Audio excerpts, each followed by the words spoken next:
Student, हम सब amines की केमिकल प्रॉपर्टी पढ़ रहे हैं, जिसमें ये केमिकल प्रॉपर्टी का हिंसबर्ग रिएजेंट हम लोग पढ़ रहे हैं। हिंसबर्ग रिएजेंट को हम हिंसबर्ग रिएजेंट से हम टेस्ट करते हैं first degree amines, 2 degree amines और 3rd डिग्री एमाइंस में। हम हिंसबर्ग रिएजेंट से क्या करते हैं कि पता कर लेते हैं कि वो डिजॉल्व हो सकता है वाटर में कि नहीं हो सकता है। तो सबसे पहले Hinsberg reagent first degree, 2nd degree और 3rd डिग्री एमाइंस, सबसे पहले सबसे इम्पॉर्टेंट चीज़ें इसमें आती हैं कि जो हिंसबर्ग रिएजेंट है वो क्या होता है। तो हम कॉमनली इनको बेंजीन सल्फोनिल क्लोराइड कहते हैं। C6H5 single bond S, double bond oxygen, double bond oxygen नीचे और क्लोरीन, इसका नाम है हिंसबर्ग, पूछा जाता है, इंपॉर्टेंट है, तो आप इसको नोट कर लें। दूसरे पॉइंट में reaction with aryl sulphonyl chloride को हम हिंसबर्ग रिएजेंट कहते हैं। दूसरा पॉइंट इंपॉर्टेंट है। उसके बाद मैं ये देख रहा हूं कि फर्स्ट डिग्री एमाइन से सल्फोनिल क्लोराइड, इसमें आप नाम लिख भी सकते हैं यहाँ, बेंजीन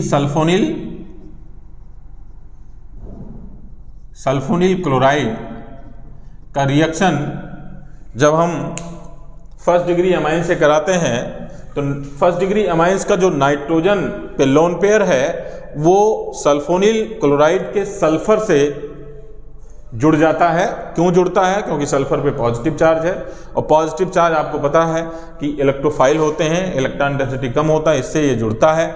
जैसे यहाँ जुड़ता है ऑक्सीजन का डबल बॉन्ड ऑक्सीजन पे शिफ्ट होता है, फिर ये रिवर्स होकर डबल बॉन्ड बनाता है। आपको इस जो ये प्रोसेस है इसको हम टॉटोमरिज्म बोलते हैं, इसके पहले मैं बता चुका हूँ। और जैसे ही यहाँ शिफ्ट होगा ये जो लिविंग ग्रुप है क्लोरीन एटम इलेक्ट्रॉन लेके सेपरेट हो जाता है। जो यहाँ बॉन्ड बनेगा C यानी C2H5 सिंगल बॉन्ड नाइट्रोजन, और यहाँ हो जाएगा ये H और H, ये फिर single bond S, double bond oxygen, फिर ऑक्सीजन C6H5, ये जुड़ने के बाद ये फार्मूला आपको मिला। फिर इसमें आप देखिए नाइट्रोजन पे प्लस चार्ज है। आपको पता है कि कोई भी इलेक्ट्रोनेगेटिव एटम अगर इलेक्ट्रॉन अपने पास लूज करता है तो बहुत ज़्यादा उसको नीड होती है प्रोटॉन की। अब ये क्या करेगा, अपने ही प्रोटॉन को तुरंत वो खींचने की कोशिश करेगा और यहाँ खींचेगा और यहाँ प्रोटॉन के रूप में ये मूव हो जाएगा और ये नाइट्रोजन पे माइनस चार्ज हो जाएगा, यानी इलेक्ट्रॉन डेंसिटी बढ़ जाएगा। उसके बाद HCl तो निकल जाएगा क्योंकि HCl यहाँ से था, एक H यहाँ से निकलेगा प्लस में, दोनों जुड़ के माइनस HCl कर लेगा। दूसरा यानी तीसरा स्टेप में क्या आएगा कि कुछ भी चेंजिंग नहीं है। फिर ये देखिए C2H5 single bond NHS, double bond oxygen C6H5, इस पे लोन पेयर हो गया। लोन पेयर में हम एक एल्कली मीडियम लेते हैं। एल्कली मीडियम को NaOH होता है। NaOH में OH जो होगा माइनस होगा और Na प्लस होगा। क्या होगा कि नाइट्रोजन यानी इस कंपाउंड की जो नाइट्रोजन पे लोन पेयर है ये सोडियम से जुड़ जाएगा क्योंकि ये इलेक्ट्रॉन डेंसिटी यहाँ ज़्यादा है, और इसी नाइट्रोजन से जुड़ा हुआ एक ऑक्सीजन है, यहाँ दिख लीजिए, ये प्लस में जाएगा और यहाँ OH से जुड़ जाएगा, यानी यहाँ वाटर मॉलिक्यूल क्या करेगा, रिमूव करेगा, माइनस H2O रिमूव करेगा, और वाटर रिमूव करके और ये फार्मूला बनेगा C2H5N, यानी यहाँ प्लस होगा और यहाँ माइनस होता है, और S ऑक्सीजन और नीचे डबल बॉन्ड ऑक्सीजन C6H5। इसका मतलब क्या है कि ये साल्ट का फॉर्मेशन हो गया, और साल्ट यानी वाटर में सॉल्युबल होता है। तो ये बहुत इंपॉर्टेंट है। आप देखिए कि सबसे पहले इसमें हम ये देखते हैं कि जो एमाइंस ग्रुप है यानी फर्स्ट डिग्री एमाइंस में है, तो किसी भी सॉल्वेंट में या किसी भी कंपाउंड में डिजॉल्व होने के लिए किसी भी आइटम के पास हाइड्रोजन आइटम होना चाहिए। तो हाइड्रोजन आइटम अगर है तो डिजॉल्व होता है, और साल्ट का फॉर्मेशन हुआ तो साल्ट वैसे वाटर में सॉल्युबल होता है। तो आप इसको नोट करें, शॉर्ट स्क्रीन लें, फिर आगे मैं डिस्कस करूँ। स्टूडेंट, अभी हम सबने हिंसबर्ग रिएजेंट से फर्स्ट डिग्री एमाइंस के बारे में जाना। फर्स्ट डिग्री एमाइंस में साल्ट का फॉर्मेशन हुआ, इसका मतलब कि वाटर सॉल्युबल है। और इसके आगे सेकेंड डिग्री यानी 2 डिग्री अमाइंस में हम लोग रिएक्शन करवा रहे हैं, तो इसमें देखा जाता है कि सेकेंड यानी 2 डिग्री अमाइंस में एक हाइड्रोजन एटम होता है, तो ये रिएक्शन यहाँ से हो रहा है, यानी C2H5N C2H5H लोन पेयर होता है। सल्फोनिल यानी क्लोराइड के पास S, ये नाइट्रोजन यहाँ से जुड़ता है और ये रिएक्शन बनता है, ये कंपाउंड का फॉर्मेशन होता है। नाइट्रोजन एटम क्या करेगा, अपने ही प्रोटॉन को अपने पास खींचेगा और ये यहाँ से प्लस में रिमूव हो जाएगा और यहाँ से ये क्लोरीन और HCl निकल जाएगा। उसके बाद यहाँ HCl निकल गया, C2H5N C2H5 लोन पेयर है और S double bond oxygen C6H5। यदि इसमें हम कोई भी एल्कली सॉल्युबल कंपाउंड डालते हैं तो हम देख रहे हैं कि नाइट्रोजन के पास कोई हाइड्रोजन एटम नहीं है और साल्ट का फॉर्मेशन कराने के लिए, वाटर रिमूव करने के लिए हाइड्रोजन एटम होना बहुत ज़रूरी है। तो हम देख रहे हैं कि इस कंपाउंड में नाइट्रोजन यानी हाइड्रोजन एटम नहीं है, तो आगे रिएक्शन पॉसिबल नहीं है, क्योंकि साल्ट का फॉर्मेशन जब ही होगा जब इससे हाइड्रोजन इसके पास होगा और वो उसको देगा, तभी वो वाटर मॉलिक्यूल निकलेगा और साल्ट का फॉर्मेशन होगा। तो ये आप देख रहे हैं कि 2 डिग्री अमाइंस में क्या है कि लास्ट वाले कंपाउंड में हाइड्रोजन एटम नहीं है, इसलिए NaOH से रिएक्शन नहीं करेगा और यहाँ हम लिख सकते हैं कि इसके आगे रिएक्शन नहीं होगा। तो ये रिएक्शन नहीं होगा, इट मीन्स कि जो सेकेंड डिग्री अमाइंस है वाटर में सॉल्युबल नहीं है। उसके बाद हम देख रहे हैं थर्ड डिग्री अमाइंस देख रहे हैं। थर्ड डिग्री अमाइंस में वही प्रक्रिया है। थर्ड डिग्री अमाइंस में हम देख रहे हैं कि फर्स्ट स्टेप में ही उसके पास हाइड्रोजन एटम नहीं है, देखिए नहीं है हाइड्रोजन एटम। उसके बाद इतना रिएक्शन तो होगा क्योंकि sulphur positive, nitrogen lone pair है, जुड़ेगा, यहाँ से ये जुड़ेगा, ये क्लोरीन यहाँ से प्रोसीड करेगा, ये यहाँ से शिफ्ट करेगा, फिर ये इस पर शिफ्ट करेगा, फिर ये क्लोरीन यहाँ से लीव करेगा। उसके बाद क्या बनेगा, देखिए C2H5N C2H5 third degree amines में 3 एराइल ग्रुप लगे होते हैं। यहाँ sulphur double bond oxygen C6H5। इसके बाद अगर हम यहाँ NaOH लगाते हैं, NaOH अगर हम करते हैं तो हम देख रहे हैं कि इसके पास ये माइनस हो जाएगा, प्लस हो जाएगा और नाइट्रोजन के पास कहीं हाइड्रोजन एटम नहीं है, तो वाटर मॉलिक्यूल निकल भी नहीं सकता है, सोडियम कहीं जुड़ भी नहीं सकता है। तो इसके आगे हम यहाँ लिख सकते हैं नो रिएक्शन, रिएक्शन नहीं होगा। तो जो ओवरऑल कंक्लूजन निकल के आया कि हिंसबर्ग रिएजेंट से हम फर्स्ट डिग्री, सेकेंड डिग्री और थर्ड डिग्री अमाइंस का टेस्ट करते हैं, इससे पता लगाते हैं कि वाटर में सॉल्युबल है कि नहीं है। तो फर्स्ट डिग्री अमाइंस में मैंने देखा कि उसके पास 2 हाइड्रोजन एटम है, नाइट्रोजन के पास 2 हाइड्रोजन एटम है और वो हाइड्रोजन एटम एल्कली सॉल्वेंट से रिएक्शन करके और साल्ट का फॉर्मेशन करता है, तो साल्ट फॉर्मेशन यानी वाटर में सॉल्युबल होता है। सेकेंड डिग्री में आप देखिए यहाँ NaOH के पास हाइड्रोजन नहीं है, तो इसके आगे रिएक्शन नहीं होगा, साल्ट का फॉर्मेशन नहीं होगा, तो ये हम कह सकते हैं कि ये वाटर में सॉल्युबल नहीं होगा। और इसी क्रम में थर्ड डिग्री अमाइंस है, थर्ड डिग्री अमाइंस के पास यानी नाइट्रोजन के पास कोई हाइड्रोजन एटम नहीं है, तो ये रिएक्शन नहीं करेगा, साल्ट का फॉर्मेशन नहीं होगा। तो इसका मतलब क्या है कि थर्ड डिग्री अमाइंस में वाटर सॉल्युबल नहीं है। तो ये बहुत इंपॉर्टेंट है, आप इसको नोट करें कि first degree amines water soluble है, सेकेंड और थर्ड वाटर सॉल्युबल नहीं है। क्यों? क्योंकि इसके पास थर्ड डिग्री अमाइंस के पास हाइड्रोजन एटम नहीं है और हाइड्रोजन एटम नहीं है तो वो उससे रिएक्ट नहीं करेगा और इसमें कोई प्रोडक्ट का फॉर्मेशन नहीं होगा। दूसरा सबसे इंपॉर्टेंट चीज़ है, मैंने एक बॉक्स में लिख दिया है कि जैसे कभी पढ़ना है, आपको याद करना है, बहुत ज़्यादा समय नहीं है तो आपको रिवीजन करने के लिए उसके बाद क्या करेंगे, first degree amines reaction proceed करेगा, प्रोडक्ट बनेगा, यहाँ वाटर सॉल्युबल हो जाएगा। सेकेंड डिग्री में क्या होगा, सेकेंड डिग्री अमाइंस में यहाँ HR का मतलब होता है हिंसबर्ग रिएजेंट, यहाँ तक होगा, प्रोसीड करेगा, NaOH एल्कली डिजॉल्व होगा, नो रिएक्शन। और ये तीसरा थर्ड डिग्री अमाइंस में यहाँ तक होगा, यहाँ भी नो रिएक्शन होगा और ये कोई नया प्रोडक्ट नहीं बनेगा तो वाटर सॉल्युबल नहीं होगा। तो आप इसको बहुत अच्छे से पढ़ लें। आगे फिर हम बताएं। स्टूडेंट, एनिलीन के केमिकल प्रॉपर्टीज में हम सब हिंसबर्ग रिएजेंट पढ़ने के बाद नेक्स्ट टॉपिक पढ़ रहे हैं electrophilic substitution reaction. Electrophilic substitution reaction किसका कराते हैं? एनिलीन का कराते हैं, यानी एमाइंस का कराते हैं। तो बेंजीन रिंग पे मैंने यहाँ लिखा है, देखिए बेंजीन रिंग है और ऊपर एमाइन ग्रुप NH2 लगा हुआ है।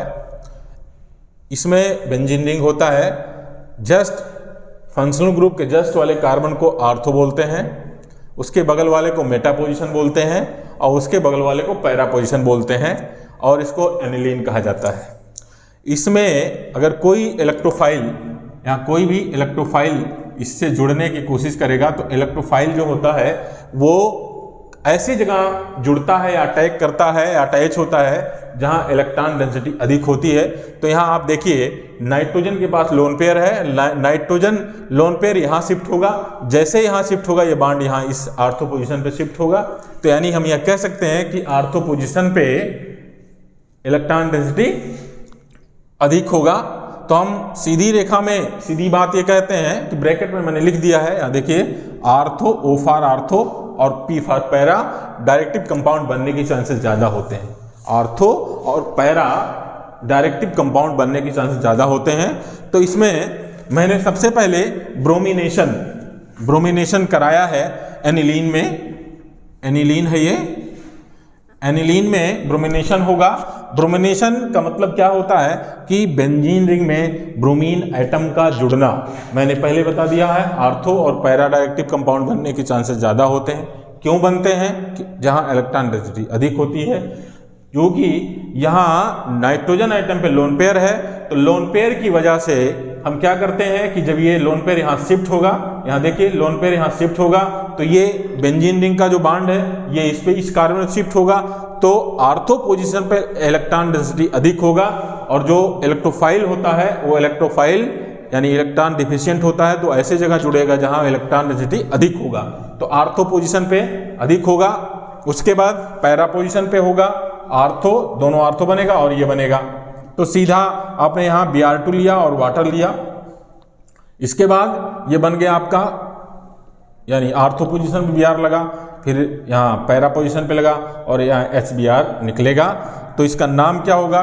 ट्राई ब्रोमो एनिलीन, और इसका नाम भी आप कह सकते हैं 2,4,6 ट्राई ब्रोमो एनिलीन। जैसे ये जुड़ने का जो प्रक्रम है मैं आपको समझा दे रहा हूँ। ये आपका बेंजीन रिंग होता है, इसका मैकेनिज्म ही होता है इसी तरह से। ये आपका बेंजीन रिंग होता है, ऐसे ऐसे, ये ऐसे H H और यहाँ एनिलीन होता है। तो एक बॉन्ड यहाँ ऐसे हो जाएगा NH2, आप यहाँ जोड़ लें 2 3 4, इस टाइप का होता है। जब HBr का यानी Br2 का जब रिएक्शन कराते हैं ऐसे ऐसे होता है ना, ऐसे जब ये ब्रेक करेगा तो एक पोजीशन माइनस होगा और एक प्लस हो जाएगा। इसके साथ यहाँ एक प्लस जाएगा, फिर ये यहाँ का एक प्लस जाएगा, एक यहाँ का प्लस जाएगा। ये प्लस यहाँ से जाएगा तो ऐसे निकलेगा, तो ये माइनस हो जाएगा। यहाँ से प्लस जाएगा तो ये माइनस हो जाएगा, ये प्लस जाएगा तो ये माइनस हो जाएगा। मेटा का इसके बाद मेटा का भी होगा, लेकिन सबसे ज़्यादा मैक्सिमम बनने की, जैसे कहीं ग्रुपिंग होती है तो ग्रुप में सबसे प्रोबेबिलिटी किसकी है बॉन्डिंग की, उसकी बात पहले करता है। तो आर्थो और पैरा पोजीशन पे इलेक्ट्रॉन डेंसिटी ज़्यादा होने के चांस है, इसलिए अभी उसको मैं आगे भी उसको मैं डिस्कस करूंगा कि कितने % आपका आर्थो पोजीशन बनाता है, कितना % आपका मेटा पोजीशन बनाता है और कितना पोजीशन पैरा पोजीशन बनाता है। तो अभी मैं बाद में उसको बताऊंगा अगले टॉपिक में। तो ये जुड़ने का प्रक्रम है और ये यानी एनिलीन के बेंजीन रिंग में यानी 1 2 3 ब्रोमीन आइटम जुड़ता है और ट्राई ब्रोमो एनिलीन का फॉर्मेशन करता है। ये जुड़ने का प्रक्रम है, इसकी मैकेनिज्म भी है, चाहे तो बता दें। तो इसको नोट करें, आप लोग इसको नोट करें। स्टूडेंट, हम सब जो है इलेक्ट्रोफिलिक सब्स्टिट्यूशन रिएक्शन पढ़ रहे हैं। इसमें आप पढ़ चुके हैं ब्रोमिनेशन के बाद में नेक्स्ट टॉपिक आता है नाइट्रेशन। नाइट्रेशन में हम किसका नाइट्रेशन कराते हैं? एनिलीन का करा रहे हैं, क्योंकि हम एमाइंस पढ़ रहे हैं। तो इसमें क्या होगा, एमाइंस में एरो पे HNO3 + H2SO4 लेते हैं और इसके बाद में इसके पैरा पोजीशन पे NO2 ग्रुप जुड़ता है। इसको हम बोलते हैं आप ऐसे कह इसका नाम दे दो पैरा नाइट्रो एनिलीन कहते हैं। ये 51% बनता है, प्लस ये आर्थो पोजीशन पे है, इसको हम आर्थो नाइट्रो एनिलीन कहते हैं। ये 2% बनता है। अब दिमाग में आता होगा कि किसी भी सब्सटेंस का 100% होता है तो 51 और 2 53% हुआ, और 47% क्या बनेगा? तो अब 2% यानी आर्थो पोजीशन पे केवल 2% बनता है। इसके पीछे क्या कारण है कि इधर इस कार्बन और इस कार्बन के बीच में एक एमाइन ग्रुप लगा हुआ है और ये NO2 ग्रुप लगा हुआ है, तो इसके बीच में स्टेरिक हिंड्रेंस होता है। स्टेरिक हिंड्रेंस का मतलब होता है कि ऐसे आइटम पे जहाँ ज़्यादा भीड़ हो, यानी भीड़ से लेना देना है कि जहाँ भीड़ होता है वहाँ से आपको इलेक्ट्रॉन को या जुड़ने में आसानी नहीं होती है, तो इसलिए आर्थो पोजीशन पे स्टेरिक हिंड्रेंस काम करता है। इसलिए आर्थो पोजीशन की जो कंपाउंड बनते हैं बहुत कम बनते हैं और पैरा पोजीशन पे स्टेरिक हिंड्रेंस कम होता है, इसलिए ये ज़्यादा बनता है। 47% बनाने के लिए हम एनिलीन पे नाइट्रोजन पोजीशन पे लोन पेयर है, इस पोजीशन पे जो लोन पेयर है इसको हम बिजी रखने का काम करते हैं। तो हम क्या करते हैं, इसमें एक प्रोटॉन दे देते हैं जो नाइट्रोजन का लोन पेयर जुड़ जाता है और यहाँ एनिलीनियम आयन का फॉर्मेशन करता है। जब ये इतनी प्रक्रिया होने के बाद में फिर इसमें HNO3 जोड़ते हैं।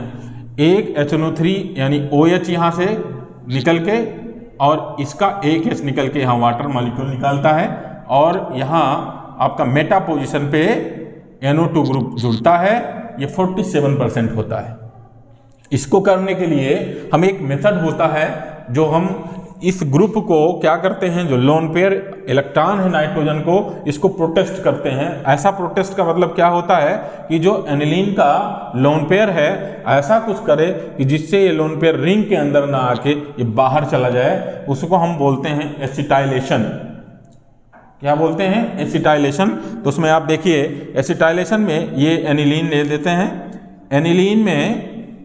एनिलीन में क्या करते हैं कि हम ये एसिटाइलेशन में CH3 C double bond oxygen O C double bond oxygen CH3, यहाँ से इसका लोन पेयर जो है, लोन पेयर इस कार्बन से जुड़ेगा। क्यों? क्योंकि इधर ऑक्सीजन इधर ऑक्सीजन, ये अपने आप को क्या करता है, इलेक्ट्रॉन डिफिशिएंट हो जाता है, यहाँ जुड़ जाएगा।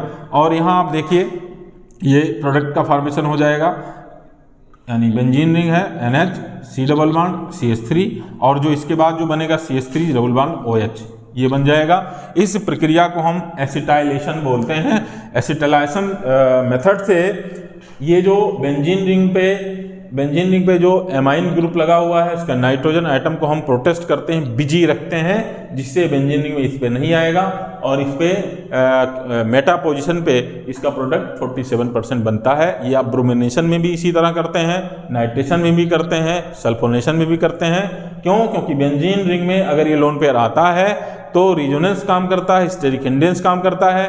तो जो आर्थो मेटा और पैरा पोजीशन पे है, डिफरेंट पोजीशन पे डिफरेंट हिंड्रेंस काम करता है और डेंसिटी होता है, इसलिए सबसे अधिक 51%, 2% और 47%। तो 47% बनने के चांसेस कब होंगे? जब आप नाइट्रोजन के लोन पेयर को प्रोटेस्ट करेंगे, डीएक्टिव करेंगे, तब ये 47% बनेगा। तो इसके बाद में जो नेक्स्ट टॉपिक आएगा वो आएगा सल्फोनेशन। केमिकल प्रॉपर्टीज का लास्ट टॉपिक है सल्फोनेशन।